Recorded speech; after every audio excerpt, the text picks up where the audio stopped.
Greetings, everybody. Something that has been floating around in recent years is people who were children that are now adults saying, the older I get, the more that I understand the villains and the less they look like villains. So that was something that I wanted to deep dive into. Characters on TV shows and movies who I thought were villains, revisiting those villains and seeing if I still feel the same about them today. I'm going to start with one of the first villains that I remember from my childhood.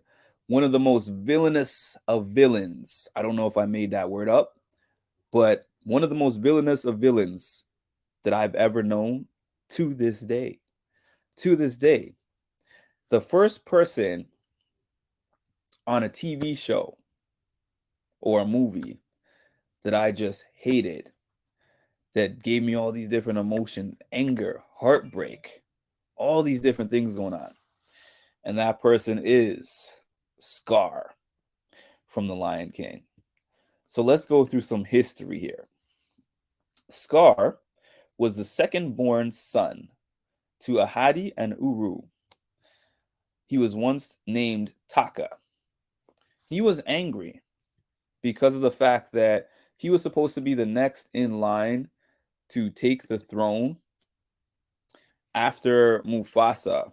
First of all, to take it back a little bit, he was upset that Mufasa was chosen to be king of the pride over himself.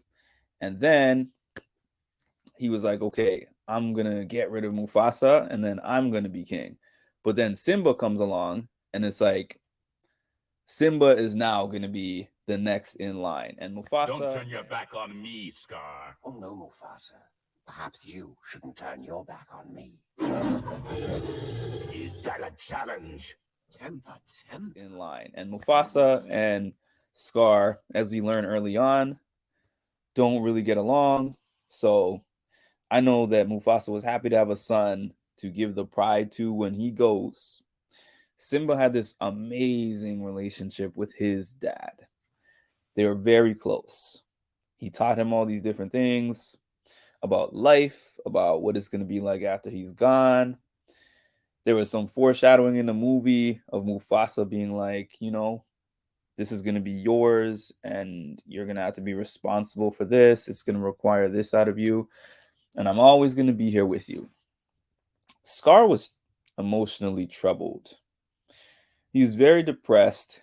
He was very angry. He was kind of a narcissist.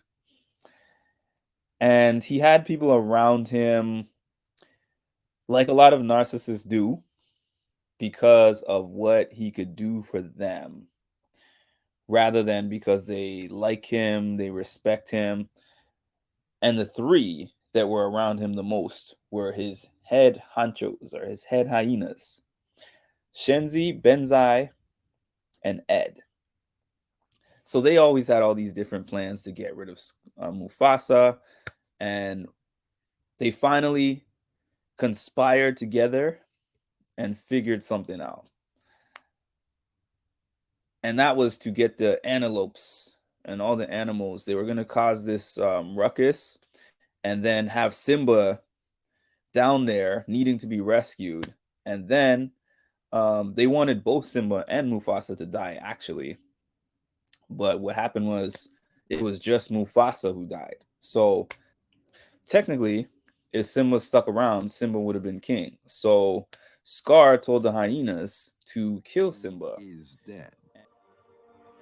And if it weren't for you, he'd still be alive.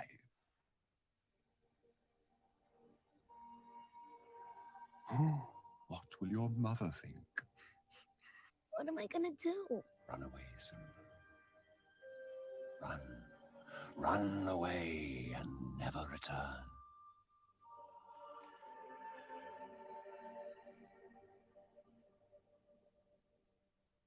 Kill him. And they didn't kill him because they were trying to chase him around. And he escaped. And then he found Timon and Pumbaa, Hakuna Matata, all that stuff.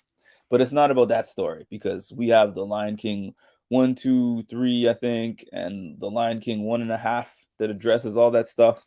He was the black sheep of the family, which is funny to say of a lion, but he was the black sheep of the family. And I think that he was looking for this position of power over the tribe because having people fear him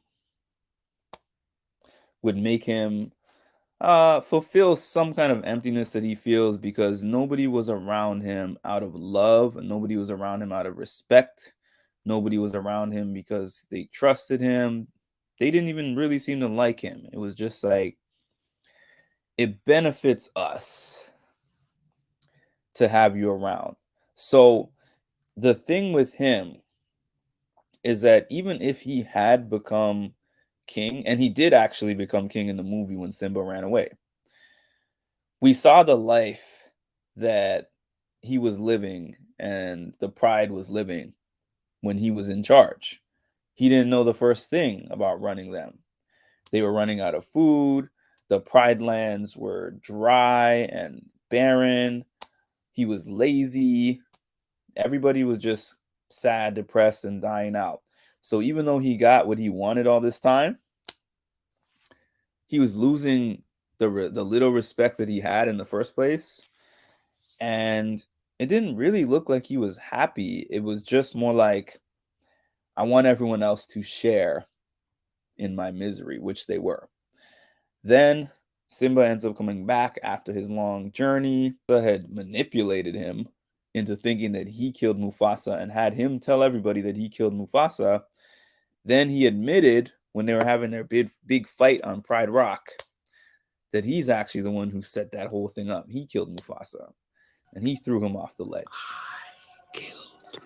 And it was there that Mufasa ended up revealing that he doesn't care about the hyenas. He doesn't care about the pride and all that. And he got eaten up. He got overtaken. And then he was gone. There was no more Scar. So in looking back at this villain, Scar from The Lion King, do I think that this lion had any redeeming qualities? Personally, no. This is not the type of lion that I would want in my life. Because it's somebody who was so damaged that there was nothing that you could really do to save him from himself. And he was never going to have enough that it was going to make him happy unless he was willing to seek out help. Maybe get some kind of counsel. Maybe he needed to talk to Rafiki. Rafiki was a pretty good counselor. From it for so long. Ow! Jeez, what was that for? It doesn't matter. It's in the past. Yeah, but it still hurts. Oh, yes, the past can hurt. But the way I see it, you can either run from it or learn from it. Ah! You see? So what are you going to do? First, I'm gonna take your stick. Counselor. No. Not this. And he would have to figure out how to process his past trauma that he had as a cub. And I think that's possible for everyone to do, but not everybody wants to.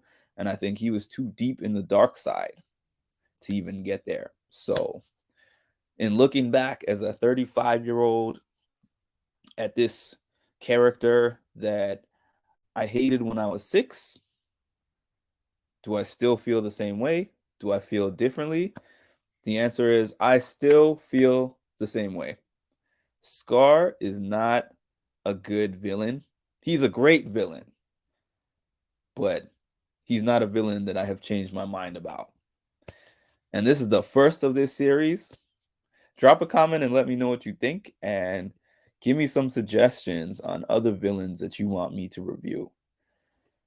Please, if you like this video, drop a like, comment, subscribe to the channel for when I drop some more great content. And have a great day, everybody.